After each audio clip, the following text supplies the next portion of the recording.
नमस्कार, तपाईलाई यस आयो गाइड च्यानलमा हार्दिक स्वागत छ।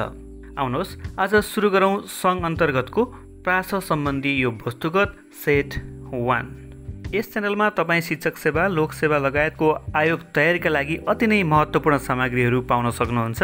त्यसैले च्यानललाई सब्स्क्राइब गरी भिडियोलाई लाइक तथा कमेन्ट गरी सुरक्षित राख्नुहोला। आउनुहोस् सुरु गरौँ।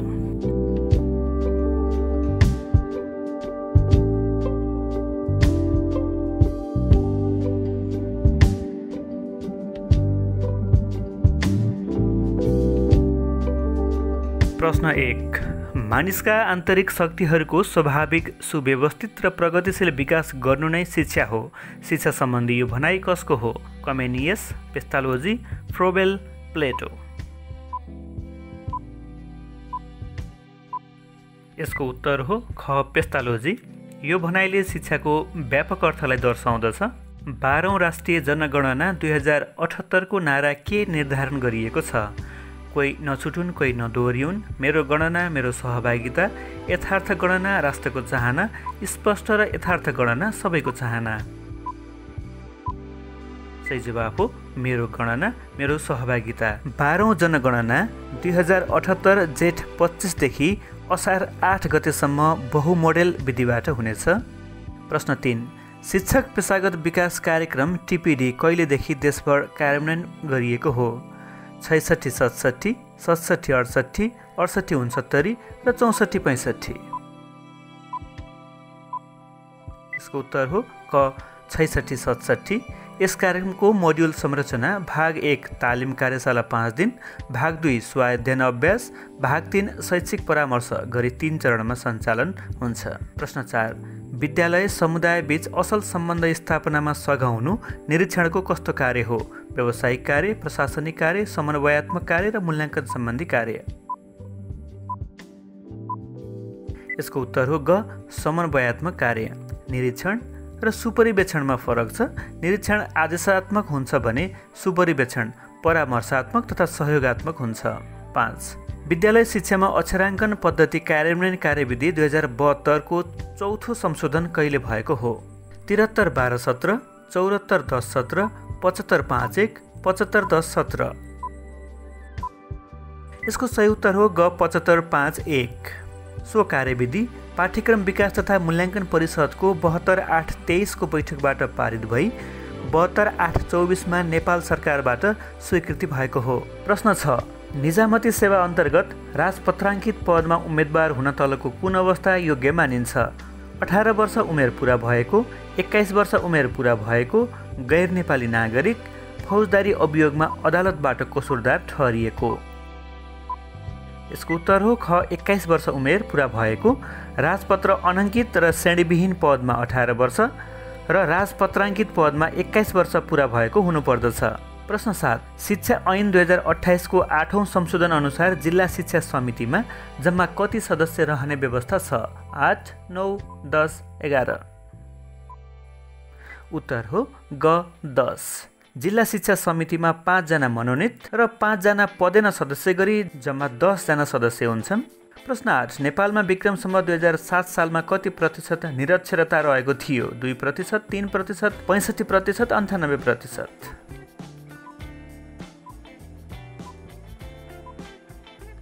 यसको सही उत्तर हो 98%। विक्रमसम्म 2007 सालमा मात्रै 2% साक्षरता रहेको थियो। प्रश्न 9। व्यक्ति स्वयंको आन्तरिक प्रतिभाको आधारमा सिकिने शिक्षा तलको मध्ये मुख्यतः कस्तो शिक्षा हो? औपचारिक, अनौपचारिक, अनियमित र सामूहिक। यसको सही उत्तर हो ग, अनियमित। औपचारिक, अनौपचारिक र अनियमित गरी शिक्षाको 3वटा स्वरूप हुन्छ। प्रश्न 10। तल्लो कक्षाका सिकाइ अनुभवहरूको माथिल्लो कक्षाका सिकाइ अनुभवहरूसँगको आपसी सम्बन्धलाई के भनिन्छ? छड्के समन्वय, लम्बीय समन्वय, समतलीय समन्वय र क्षितिजीय समन्वय। यसको उत्तर हो ख, लम्बीय समन्वय। एउटै कक्षाका विषयहरू बीचको समन्वय समतलीय समन्वय हो भने भिन्न कक्षाको अनुभवको सम्बन्ध लम्बीय समन्वय हो। प्रश्न 11। विद्यालय शिक्षा किताबखानाको स्थापना कहिले भएको हो? विक्रम सम्वत 2054, 2051, 2053, 2052। यसको सही उत्तर हो क, विक्रम सम्वत 2054। विक्रम सम्वत 2054 चैत्र 26 गते शिक्षकहरूको केन्द्रीय स्तरमा अभिलेख राख्न र सेवानिवृत्तपछि पाउने सुविधा प्रदान गर्न विद्यालय शिक्षक किताबखानाको स्थापना भएको हो। प्रश्न 12। राष्ट्रिय शिक्षा आयोगको प्रतिवेदन 2049 का लागि गठित समितिका उपाध्यक्ष को रहेका थिए? केशरजंग रायमाझी, रामहरि जोशी, गोविन्दराज जोशी, त्रैलोक्यनाथ उप्रेती। यसको उत्तर हो घ त्रैलोक्यनाथ उप्रेती। विषम 2047 फागुन 14 गते गठन भएको यस आयोगमा माथिका बाँकी 3 विकल्पहरू अध्यक्षहरूको नाम हुन्। प्रश्न 13। नेपालको संविधान अनुसार राष्ट्रिय सभाको सदस्यमा निर्वाचित हुन कति वर्ष उमेर पुगेको हुनुपर्दछ? 21 वर्ष, 25 वर्ष, 30 वर्ष, 35 वर्ष। यसको सही उत्तर हो घ 35 वर्ष। गाउँपालिका अथवा नगरपालिकाका प्रमुखका लागि 21 वर्ष, प्रतिनिधि सभा सदस्यका लागि 25 वर्ष न्यूनतम उमेर हद हो। प्रश्न 14। नेपालको संविधानको भाग 23 मा के को व्यवस्था गरिएको छ? लोकसेवा आयोग, महालेखा परीक्षक, निर्वाचन आयोग र स्थानीय कार्यपालिका। हजुर उत्तर हो क लोकसेवा आयोग। महालेखा परीक्षक भाग 22 मा, निर्वाचन आयोग भाग 24 मा र स्थानीय कार्यपालिका भाग 17 मा व्यवस्था गरिएको छ। प्रश्न 15। नेपालमा पाश्चात्य शिक्षाको सुरुवात सर्वप्रथम कसले गरेको थियो? देव शमशेर, जङ्गबहादुर राणा, पदम शमशेर, वीर शमशेर। उत्तर हो ख जङ्गबहादुर राणा। जङ्गबहादुर राणा प्रधानमन्त्री भएपछि विक्रम सम्वत 2010 मा दरबार हाई स्कुलको स्थापना गर्नु नै अङ्ग्रेजी शिक्षाको सुरुवात हो। प्रश्न 16। नेपालका जिल्लाहरू मध्ये नगरपालिका विहीन जिल्लाहरू कतिवटा रहेका छन्? 2, 4, 5, 6। उत्तर हो ग 5। रसुवा, मुस्ताङ, मनाङ, हुम्ला र पूर्वी रुकुम नगरपालिका विहीन जिल्ला हुन्। त्यसैगरी प्रश्न 17। किराँत वंशका प्रथम राजा को थिए? गस्ती, एलम्बर, हुमती, जितेदास्ती। सही उत्तर हो ख एलम्बर। 29 पुस्ताले राज्य सञ्चालन गरेकोमा गस्ती अन्तिम राजा थिए। 18। लेप्चा जातिको प्रमुख बसोबास क्षेत्र कुन हो? इलाम, पाँचथर, तेह्रथुम, सङ्खुवासभा। यसको उत्तर हो क इलाम। लेप्चा जातिहरू कञ्चनजङ्घा हिमाललाई देवता मान्दछन्। प्रश्न 19। काठमाडौँ विश्वविद्यालय कुन जिल्लामा रहेको छ? काठमाडौँ, ललितपुर, भक्तपुर, काभ्रेपलाञ्चोक। हजुर यो काभ्रेपलाञ्चोक जिल्लामा छ। विक्रम सम्वत 2048 सालमा स्थापना भएको निजी क्षेत्रको पहिलो विश्वविद्यालय काठमाडौँ विश्वविद्यालय हो। प्रश्न 20। नेपालमा एसएलसी परीक्षा बोर्डको प्रतिस्थापन गरेको संस्था कुन हो? परीक्षा नियन्त्रण कार्यालय, राष्ट्रिय परीक्षा समिति, राष्ट्रिय परीक्षा बोर्ड र नेपाल परीक्षा बोर्ड। उत्तर ग राष्ट्रिय परीक्षा बोर्ड। शिक्षा ऐन 2028 को 8औं संशोधन 2073 बाट उच्च माध्यमिक शिक्षा परिषद खारेज भई राष्ट्रिय परीक्षा बोर्ड क्रियाशील भएको छ। प्रश्न 21। जिल्ला शिक्षा कार्यालय कहिलेबाट शिक्षा विकास तथा समन्वय इकाइको रूपमा रूपान्तरण भएको हो? 2076, 2075, 2074 र 2073। सही उत्तर हो ग 2074। विक्रम सम्वत 2074 चैत्र 27 को निर्णयबाट चैत्र 28 बाट लागू भएको थियो। 22। लाइब्रेरी पर्व कुन राणा प्रधानमन्त्रीको समयमा भएको थियो? जुद्ध शमशेर, भीम शमशेर, चन्द्र शमशेर, पदम शमशेर।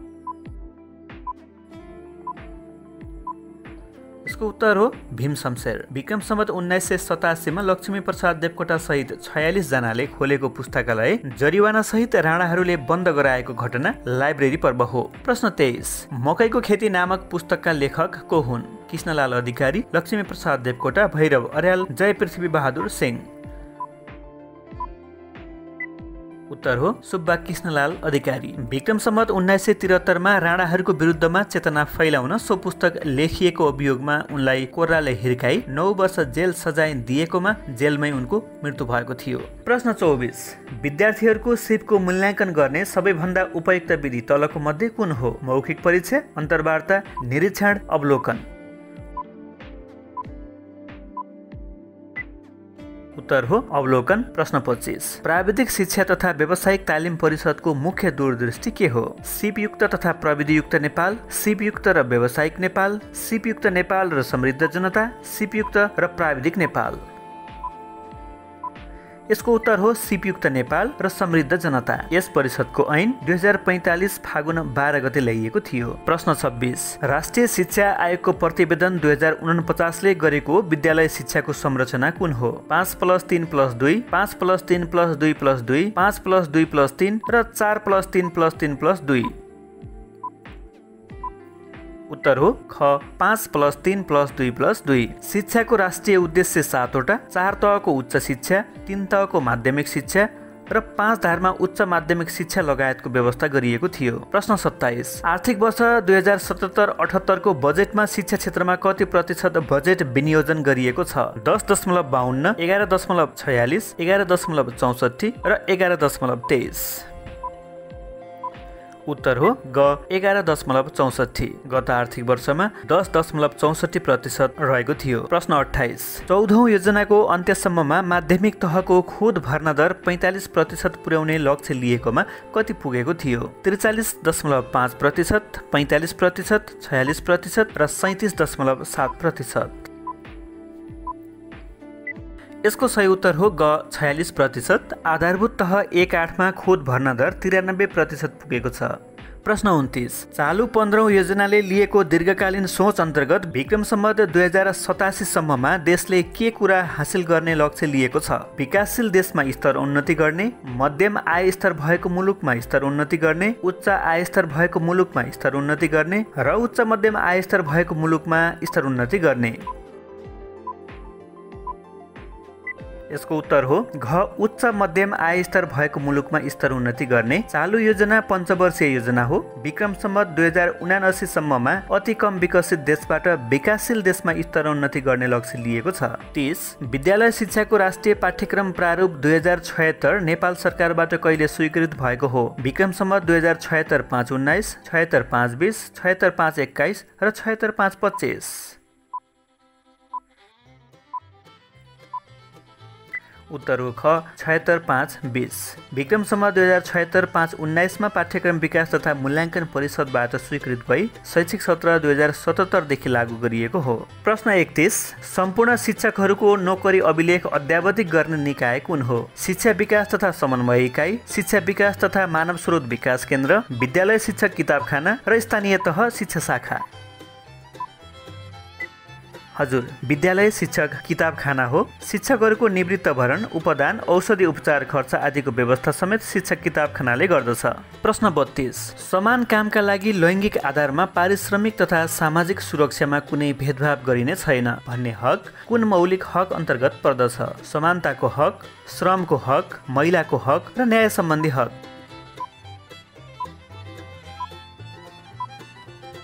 यो समानताको हक हो। वर्तमान संविधानको खास नाम नेपालको संविधान मात्र हो। भाग 3 अन्तर्गत 31 वटा मौलिक हक रहेका छन्। प्रश्न 33। भर्ना भएका खास उमेर समूहका बालबालिकाको संख्यालाई त्यो उमेर समूहको बालबालिकाको संख्याले भाग गरी 100 ले गुणन गर्दा के निस्कन्छ? खुद भर्ना दर, कुल भर्ना दर, सहजै देखिने भर्ना दर अथवा तह पूरा गर्ने दर।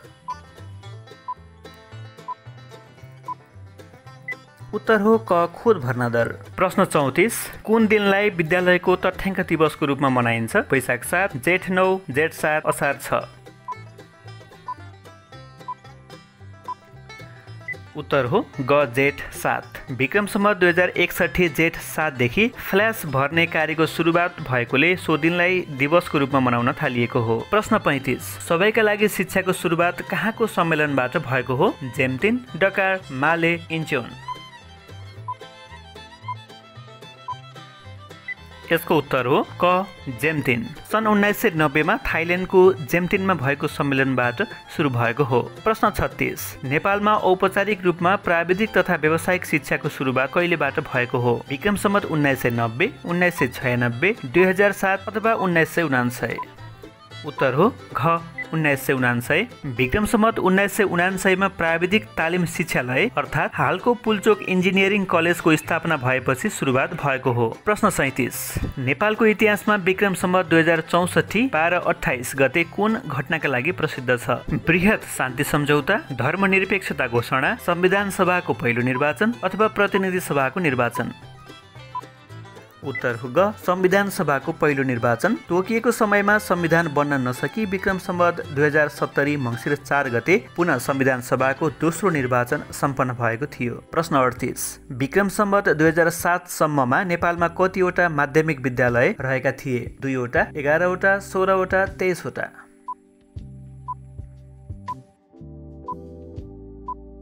यसको सही उत्तर हो 11 वटा। प्रश्न 39 राष्ट्रिय शिक्षा आयोगको प्रतिवेदन 2049 ले साबिक निम्न माध्यमिक तहको पूर्णाङ्क कति प्रस्ताव गरेको थियो? 600, 650, 700, 750। उत्तर हो घ 750। प्राथमिक तहको 700 र माध्यमिक तहको 700 प्लस 100 राखिएको थियो। प्रश्न 40 राष्ट्रिय शिक्षा नीति 2076 अनुसार उच्च शिक्षा हासिल गरेपछि कामको संसारमा प्रवेश गर्न अनिवार्य स्वयंसेवकीय सामाजिक सेवाका रूपमा कुन कार्यक्रम सञ्चालन गर्ने उल्लेख छ? राष्ट्रिय विकास दल, राष्ट्रिय विकास सेवा, राष्ट्रिय स्वयंसेवा, राष्ट्रिय नागरिक सेवा। उत्तर राष्ट्रिय विकास सेवा। यो नीति 2076-7-18 मा मन्त्री परिषदबाट स्वीकृत भएको हो। प्रश्न 41 तोकिएको जिम्मेवारी पूरा गर्न नसकेमा विद्यालय व्यवस्थापन समितिलाई कसले विघटन गर्न सक्छ? स्थानीय तह, अभिभावक भेला, जिल्ला शिक्षा समिति अथवा शिक्षा विकास तथा समन्वय इकाइ।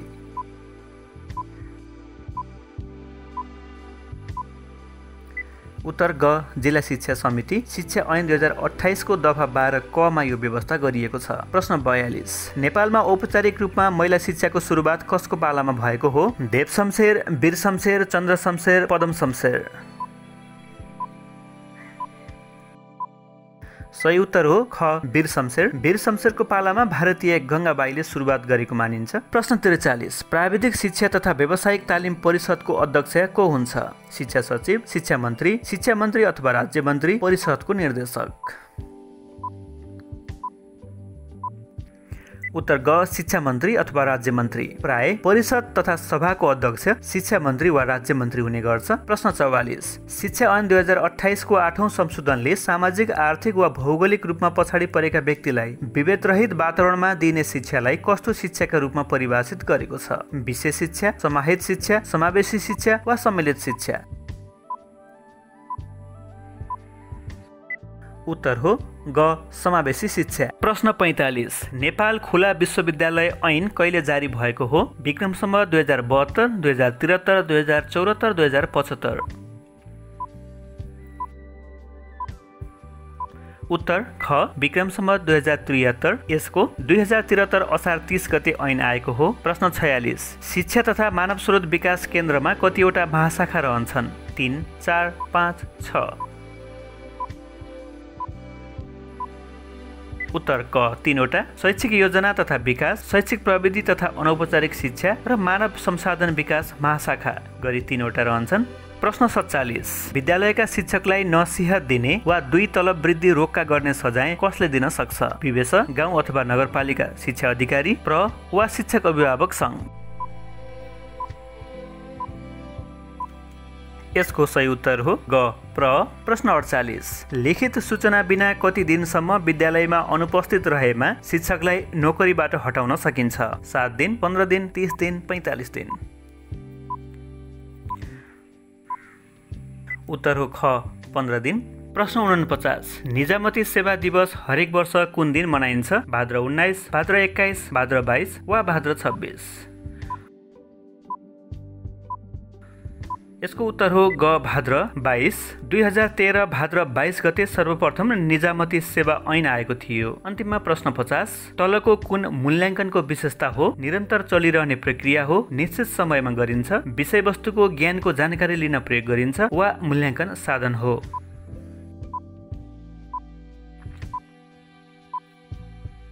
उत्तर हो क निरन्तर चलिरहने प्रक्रिया हो, मूल्याङ्कन आफैमा साध्य हो। आजको भाग तपाईलाई कस्तो लाग्यो? महत्त्वपूर्ण सामग्रीहरू पाइरहन च्यानललाई सब्स्क्राइब गर्न, भिडियोलाई लाइक तथा कमेन्ट गर्न नबिर्सिनुहोला। भिडियो पुरा हेर्नु भएकोमा धन्यवाद। आजको लागि यति नै। हवस् त, नमस्कार।